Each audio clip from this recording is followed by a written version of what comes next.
ورحمۃ اللہ وبرکاتہ۔ حامدا و مصلیا اما بعد، فاعوذ باللہ السمیع العلیم من الشیطان الرجیم، بسم اللہ الرحمن الرحیم۔ ومن الناس من يقول آمنا بالله وباليوم الآخر وما هم بمؤمنين يخادعون الله والذين آمنوا وما يخدعون إلا أنفسهم وما يشعرون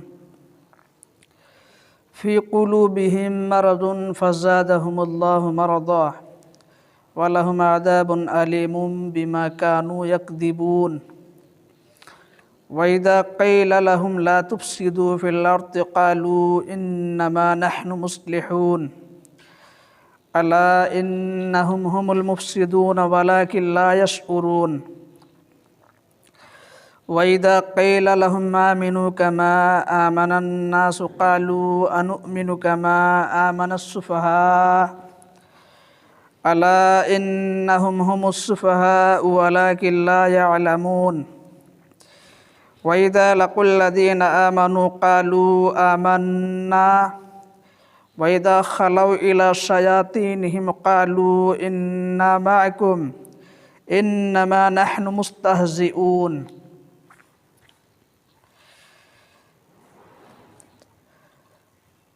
آپ لوگوں کو معلوم ہے کہ یہ جو چند آیات میں نے تلاوت کی ہیں یہ سورۃ البقرہ کا دوسرا رکوع ہے۔ پہلے رکوع کے اندر اللہ تعالیٰ نے دو گروہوں کا تذکرہ کیا، ایک مومنین صادقین کا اور مومنین صادقین کے بارے میں بتایا مومنین صادقین کون لوگ ہو سکتے ہیں، ان کے اندر کیا صفات ہونی چاہیے، کیا خوبیاں ہونی چاہیے۔ تو اللہ تعالیٰ نے مومنین صادقین کے بارے میں 5 آیات میں تفصیل کے ساتھ بتا دیا۔ اس کے بعد دوسری گروہ جو ہے وہ کفار و مشرکین کی گروہ، اور کفار و مشرکین کی گروہ میں خاص طور پر وہ لوگ اس سے مراد ہیں جو کفار و مشرکین کے سردار تھے۔ ان کے بارے میں اللہ نے کیا کہا؟ ان الذین کفروا سواء علیہم اانذرتہم ام لم تنذرہم لا یؤمنون۔ اے نبی آپ ڈرائیں یا نہ ڈرائیں برابر ہے کہ ہرگز ایمان نہیں لائیں گے۔ کیوں ایمان نہیں لائیں گے؟ پچھلے درس میں نے اس کی بہت بہترین وضاحت کی تھی، بہت بہترین توجیہ بیان کی تھی کہ یہ لوگ جان بوجھ کر کے حق کا انکار کر رہے تھے۔ کفار مکہ کے جو سرداران تھے جان بوجھ کر کے وہ انکار کر رہے تھے حق کا، جیسے کہ آگے چل کے ایک آیت آئے گی، وہ آیت مجھے یاد نہیں آ رہی ہے، لیکن اس آیت کے اندر یہ ہے سرداران قریش کفار اور مشرکین میں سے نبی صلی اللہ علیہ وسلم سے یہ کہا کرتے تھے کہ اے محمد صلی اللہ علیہ وسلم، ہم آپ کو جھٹلا نہیں رہے ہیں، ہم آپ کو جھوٹا نہیں کہتے، بلکہ جو چیز آپ لے کر آئے ہیں ہم اسے جھٹلا رہے ہیں۔ تو وہ لوگ جانتے تھے کہ حق یہی ہے، محمد صلی اللہ علیہ وسلم جو دین لے کر آئے ہیں یہی دین برحق ہے، لیکن وہ جان بوجھ کر کے اپنی ضد پر اڑے ہوئے تھے۔ ان کو اس بات کا خدشہ تھا، خطرہ تھا کہ اگر ہم نے محمد صلی اللہ علیہ وسلم کا لایا ہوا دین قبول کر لیا تو ہماری سرداری خطرے میں پڑ جائے گی۔ ہم جو سردار بنے ہوئے ہیں یہ سرداری ہم سے چھین لی جائے گی، دنیا کے فائدے ملنا بند ہو جائے گا، دنیاوی فائدے ہمارے ختم ہو جائیں گے۔ تو جب جان بوجھ کر کے کوئی حق کا انکار کرتا ہے تو پھر اسے ہدایت نہیں ملتی۔ اسی لیے اللہ نے آگے کہہ دیا کہ ختم اللہ علی قلوبہم وعلی سمعہم، اللہ نے ان کے دلوں پہ، ان کے کانوں پہ مہر لگا دی ہے، اور ان کی آنکھوں پہ پردہ پڑا ہوا ہے، اور ان کے لیے دردناک عذاب ہے۔ آنکھوں پہ پردہ پڑا ہوا ہے، کان اور دل پہ مہر لگی ہوئی ہے، پھر انہیں کبھی بھی ہدایت نہیں مل سکتی، یہ کبھی بھی مسلمان نہیں ہو سکتے۔ تو یہ دوسری گروہ کے بارے میں اللہ نے بیان کیا۔ اب یہاں سے دیکھیے آیت نمبر 8 سے لے کر آیت نمبر 20 تک تقریباً کتنی آیات ہو گئے؟ 13 آیات۔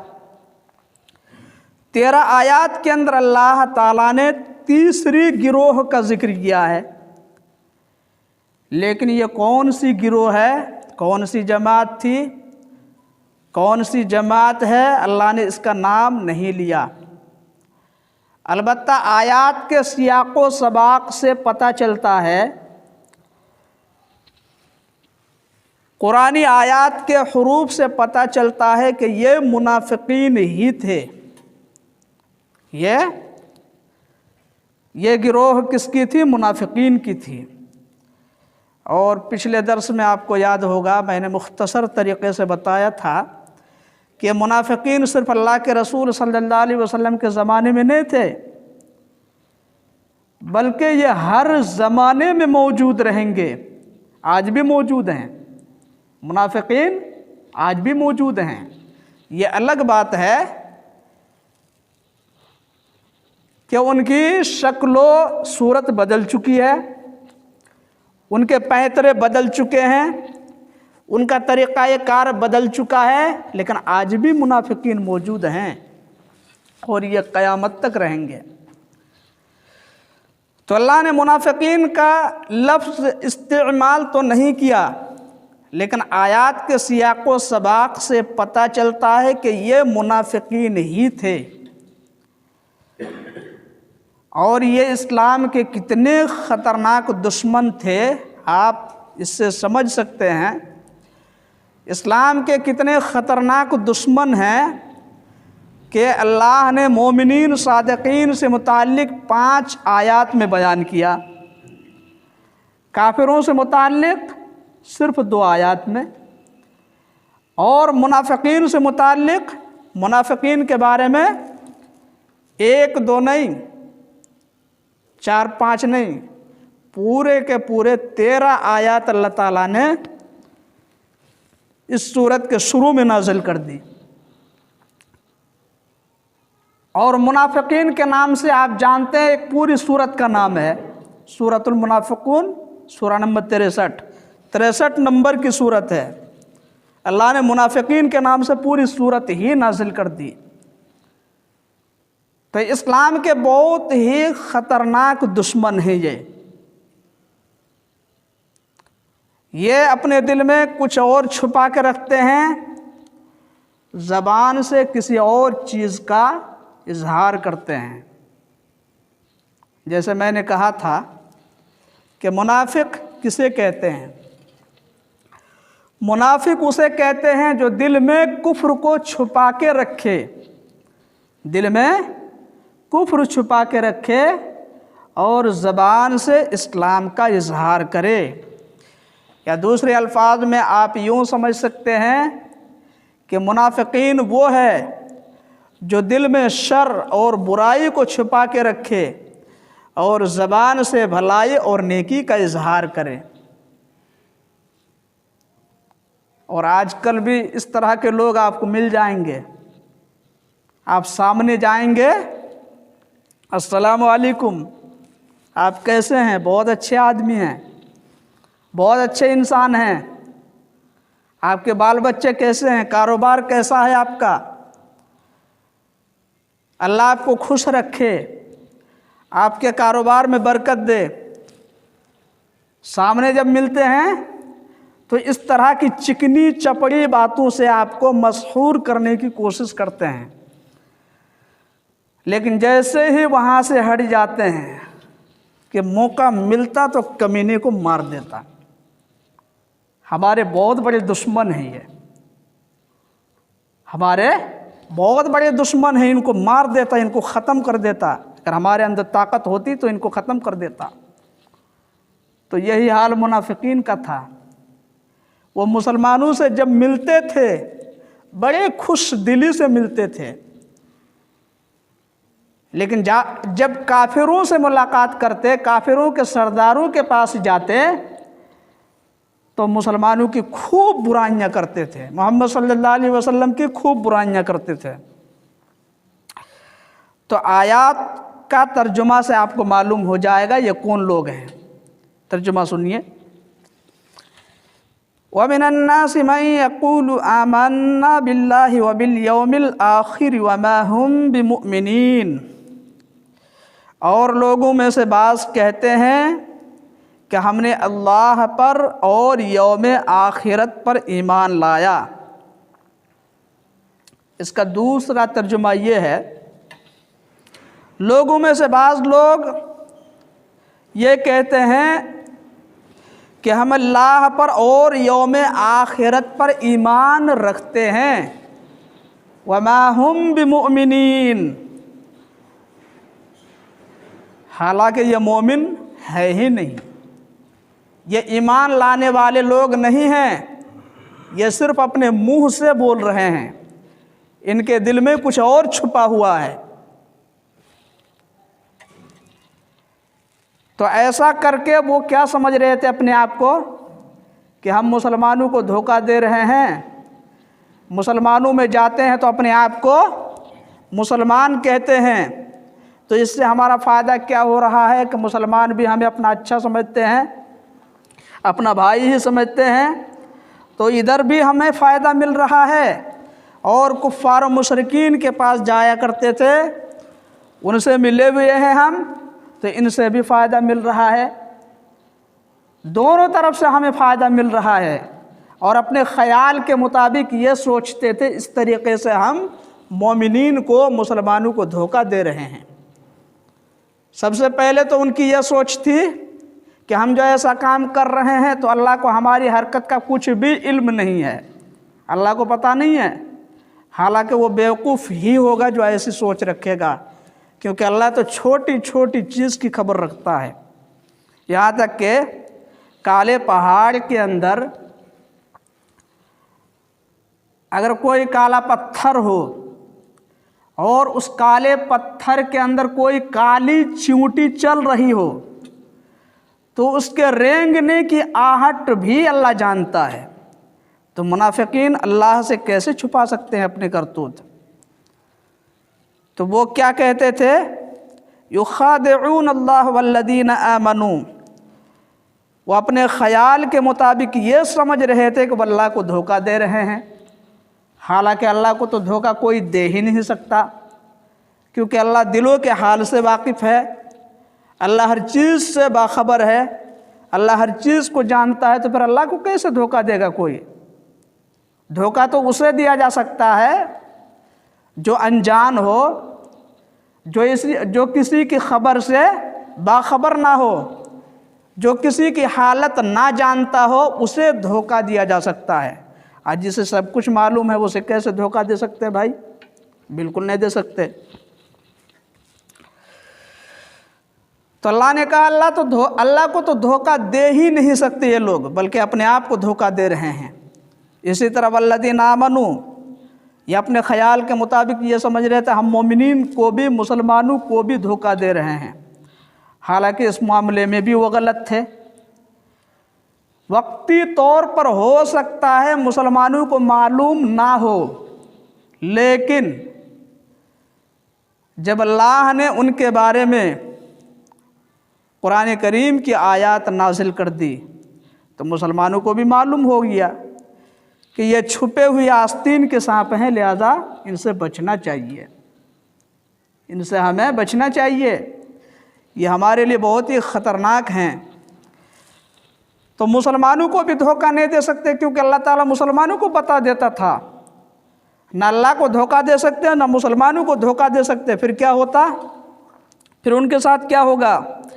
وَمَا يَخْدَعُونَ إِلَّا أَنفُسَهُمْ وَمَا يَشْعُرُونَ، وہ اپنے آپ کو دھوکہ دے رہے ہیں لیکن انہیں اس کا شعور نہیں ہے۔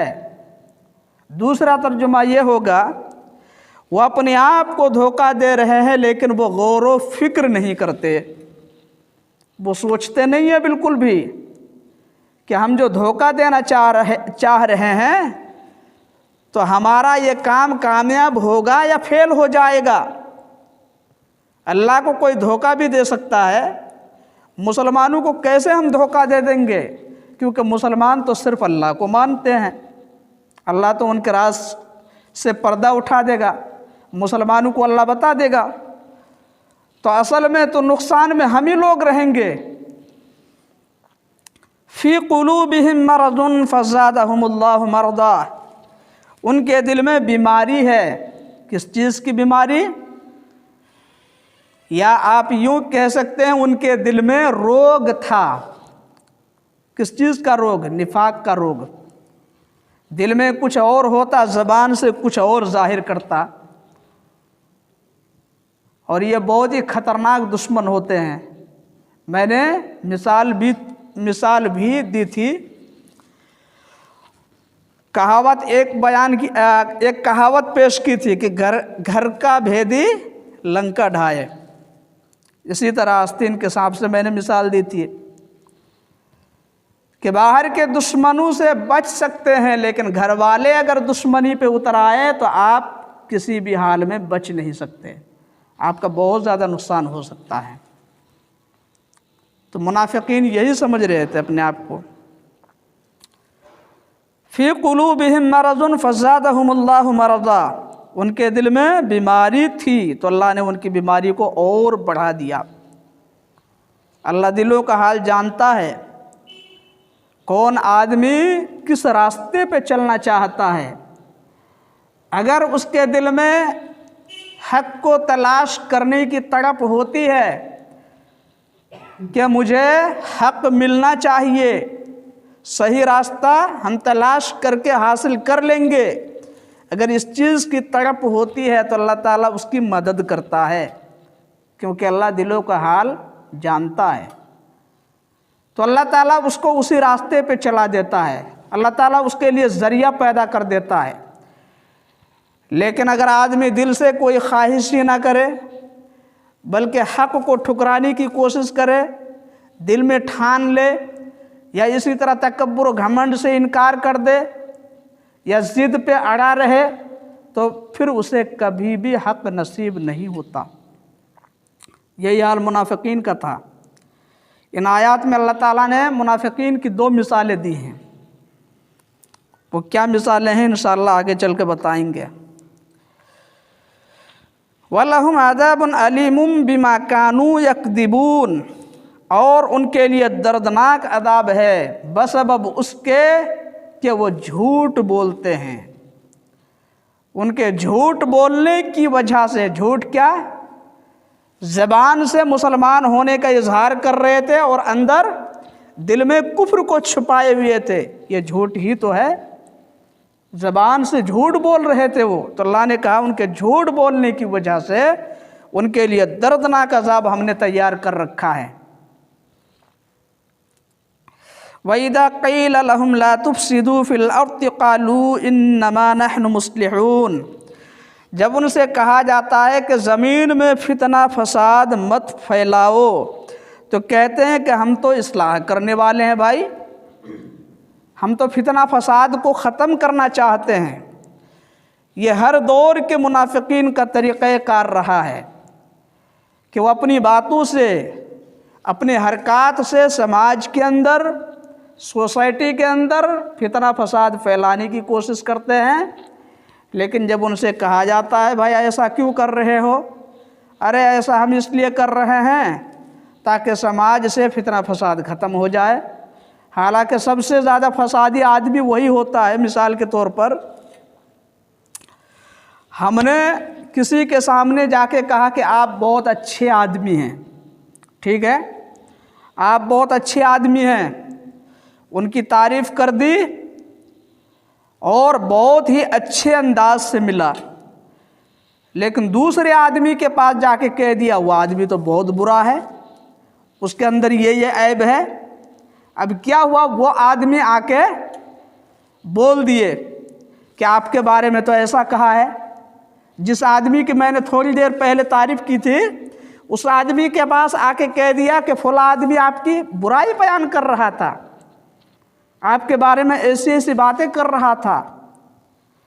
اب وہ آئے اور آپس میں لڑنے جھگڑنے لگے، تو جس سماج کے اندر لڑائی ہوگی، ٹینشن ہوگا، وہاں شانتی پیدا ہوگی؟ ہرگز نہیں ہوگی، ماحول بالکل اشانت ہو جائے گا۔ یہی کام منافقین کا ہے۔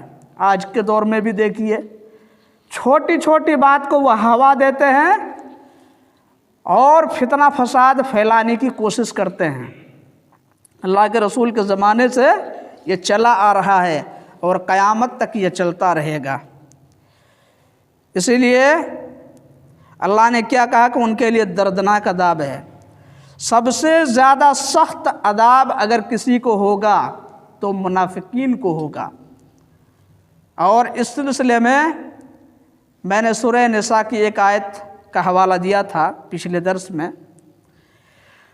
کہ ان المنافقین فی الدرک الاسفل من النار ولن تجد لهم نصیرا، کہ یقیناً منافقین جہنم کے سب سے نچلے گڈھے میں، نچلے طبقے میں ہوں گے اور آپ ان کا کوئی بھی مددگار نہیں پائیں گے۔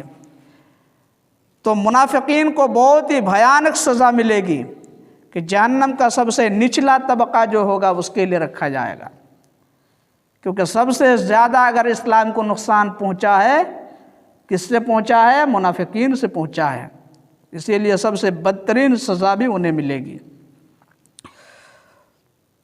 تو یہ کیا کہتے ہیں کہ قالوا انما نحن مصلحون، ہم تو اصلاح کرنے والے ہیں، الا انہم هم المفسدون ولکن لا یشعرون، سنو یہی لوگ فسادی ہیں لیکن انہیں شعور نہیں ہے اس کا، یہ غور و فکر نہیں کرتے کہ ہم اپنے کاموں سے، اپنی حرکتوں سے کتنا نقصان لوگوں کو پہنچا رہے ہیں، یہ بالکل نہیں سوچتے۔ وَإِذَا قِيلَ لَهُمْ آمِنُوا كَمَا آمَنَ النَّاسُ، اور جب ان سے کہا جاتا ہے کہ تم اسی طرح ایمان لے کر آؤ جیسے لوگ ایمان لے کر آئے ہیں، قَالُوا أَنُؤْمِنُ كَمَا آمَنَ السُّفَهَاءُ، تو وہ لوگ کہتے تھے ارے ہم ایسے ایمان لائیں جیسے بیوقوف لوگ ایمان لائے ہیں۔ یا مراد کون ہے؟ صحابہ کرام رضوان اللہ علیہم اجمعین۔ صحابہ کرام کے ایمان کو اللہ نے ہمارے لیے نمونہ قرار دیا، ٹھیک ہے، صحابہ کرام کے ایمان کو اللہ نے ہمارے لیے نمونہ قرار دیا ہے۔ ایمان ہمارا اسی شرط پر قبول ہوگا جب ہم صحابہ کرام کی طرح ایمان لے کر آئیں گے۔ کیوں؟ ان کے ایمان کو نمونہ کیوں بنا دیا؟ کیونکہ انہوں نے اسلام کے لیے اپنا سب کچھ قربان کر دیا۔ کبھی بھی نہیں سوچا کہ ہم گھر سے نکلیں گے تو ہمارے بال بچے کیا کریں گے، یا اسی طرح گھر میں صرف ہم اکیلے اسلام قبول کیے تو گھر والے ہمارے ساتھ کیا سلوک کریں گے، یہ کبھی نہیں سوچے۔ ان کی سوچ یہی تھی کہ پوری دنیا ناراض ہو جائے چلے گا، لیکن اللہ ناراض نہیں ہونا چاہیے، کیونکہ دنیا والے ناراض ہو جائے تو ٹھکانہ مل جائے گا، اللہ اگر ناراض ہو جائے تو جہنم میں سیدھا ٹھکانہ ہوگا۔ اسلام کے لیے انہوں نے سب کچھ قربان کر دیا، اور ابتدائی اسلام میں مسلمانوں کی حالت بہت بری تھی، کھانے پینے کی اتنی فراوانی نہیں تھی، جیسے ہم لوگ کھاتے ہیں، پیتے ہیں، پہنتے ہیں، اس طریقے سے ان لوگ کو نہیں ملتا تھا۔ پھر بھی اللہ کے راستے میں وہ دل کھول کر کے خرچ کر دیا کرتے تھے، جہاں سے کچھ ملتا، درہم و دینار کہیں سے بھی ملتا، یا جنگ، اور بعد کے دور میں تو اللہ کے فضل و کرم سے ان کی حالت بہتر ہو گئی، کفار و مشرکین سے جنگ ہوئی، جنگوں میں مال غنیمت کے طور پر ان کو حصہ ملتا، تو وہی مال کیا کرتے، اللہ کے راستے میں خرچ کر دیا کرتے تھے۔ اسی طرح شروع اسلام میں ان کی حالت اتنی زیادہ خراب تھی، تاریخ آپ اٹھا کے پڑھیں گے، خاص طور پر رحیق المختوم اٹھا کے دیکھیے، آپ کو معلوم ہو جائے گا کہ جنگوں میں جاتے تھے صحابہ کرام، مہینہ گزر جاتا، ایک کھجور کو چوس چوس کر زندگی گزارا کرتے تھے، ٹھیک ہے؟ آج کتنی خوشحالی ہے، اس کے باوجود ہم لوگ اللہ کی عبادت نہیں کرتے۔ اسی طرح پانی پینے کے لیے کیا کرتے، جنگ میں پانی نہیں ملتا تو اونٹ کو ذبح کر دیتے، اور اس کی اوجھ سے جو پانی نکالتا اسی کو پیتے، جو پانی نکلتا اوجھ سے اسی کو پیا کرتے تھے۔ کھجور کھا کھا کر ہم تک اسلام کو پہنچائے ہیں، اتنی بڑی قربانی ہے صحابہ کرام کی۔ لیکن آج ہم لوگ کیا کر رہے ہیں، ہم تو نماز پڑھنے تک تیار نہیں ہیں، حالانکہ نماز فرض ہے ہمارے اوپر، اس کے لیے بولنا نہیں پڑے گا، لیکن پھر بھی بولنا پڑتا ہے۔ تو حالت اتنی خراب ہونے کے باوجود وہ اللہ کے راستے میں مال خرچ کر دیا کرتے تھے، جو بھی آتا جہاں سے۔ تو یہ منافقین کہتے دیکھو کیسے بیوقوف لوگ ہیں، کھانے کے لالے پڑے ہوئے ہیں، اچھا کپڑا نہیں مل رہا ہے، پھر بھی جہاں سے کچھ ملا بال بچوں کو دینے کے بجائے، اپنے اوپر خرچ کرنے کے بجائے یہ اللہ کے راستے میں خرچ کر دیتے ہیں، یہ صدقہ و خیرات کر دیتے ہیں۔ تو ایسے بیوقوف لوگوں کی طرح ہم ایمان لائیں گے؟ تو اللہ نے کیا کہا، آخری آیت بس، الا انہم ہم السفہاء ولکن لا یعلمون، سنو، اللہ کہہ رہا ہے سنو، یہی بیوقوف لوگ ہیں لیکن یہ جانتے نہیں ہیں۔ کیوں؟ کیونکہ انہوں نے دنیا کو سب کچھ سمجھ لیا ہے، دنیا ہی کو اصل ٹھکانہ بنا لیا ہے، یہ سمجھ رہے ہیں کہ دنیا ہی اصل ٹھکانہ ہے، ہم کو دنیا ہی میں ہمیشہ رہنا ہے۔ اور صحابہ کرام ایسا نہیں سوچتے تھے، بلکہ ان کا یہ عقیدہ تھا کہ یہ دنیا تو چند دن کی زندگی ہے، جب ہماری موت ہوگی اس کے بعد ہماری اصل زندگی شروع ہوگی۔ تو عقل مندی تو یہی ہے، جہاں ہمیں ہمیشہ رہنا ہے، مستقل طور پر رہنا ہے، اس کی ہمیں فکر کرنی چاہیے کہ وہ زندگی ہمارے لیے کیسے خوشگوار بنے گی، وہ زندگی ہمارے لیے کیسے اچھی بنے گی، اس کے بارے میں سوچنا چاہیے۔ تو صحابہ کرام یہی سوچتے تھے، دنیا کے بارے میں کبھی نہیں سوچے وہ کہ دنیا میں ہم کو محل تیار کرنا ہے، ہم کو بلڈنگ بنانی ہے، ہم کو زمین و جائیداد خریدنا ہے، ایسا کبھی نہیں سوچے۔ جو بھی ملتا اللہ کے راستے میں فوراً خرچ کر دیا کرتے تھے۔ تو معمولی فائدے کے چکر میں اگر کوئی زیادہ فائدہ کو ٹھکرا دے تو اس سے بڑا بیوقوف کوئی ہے؟ کوئی نہیں ہے۔ منافقین نے یہی کام کیا، آخرت کے مقابلے میں انہوں نے دنیا کو ترجیح دی، تو اللہ نے کہا بیوقوف تو تم ہو۔ یہ لوگ جو اسلام قبول کیے ہیں انہوں نے دنیا کے مقابلے میں آخرت کو ترجیح دی ہے۔ تو عقل مند تو یہی لوگ ہیں۔ تو تمہارا ایمان تبھی قبول ہوگا جب تم ان کی طرح ایمان لے آؤ گے، ان کی طرح اسلام کے لیے اپنا سب کچھ قربان کرنے کے لیے تیار ہوگے۔ باقی باتیں انشاءاللہ اگلے درس میں۔ اللہ سے دعا ہے کہ اللہ تعالی ہمیں کہنے سننے سے زیادہ عمل کی توفیق دے، آمین۔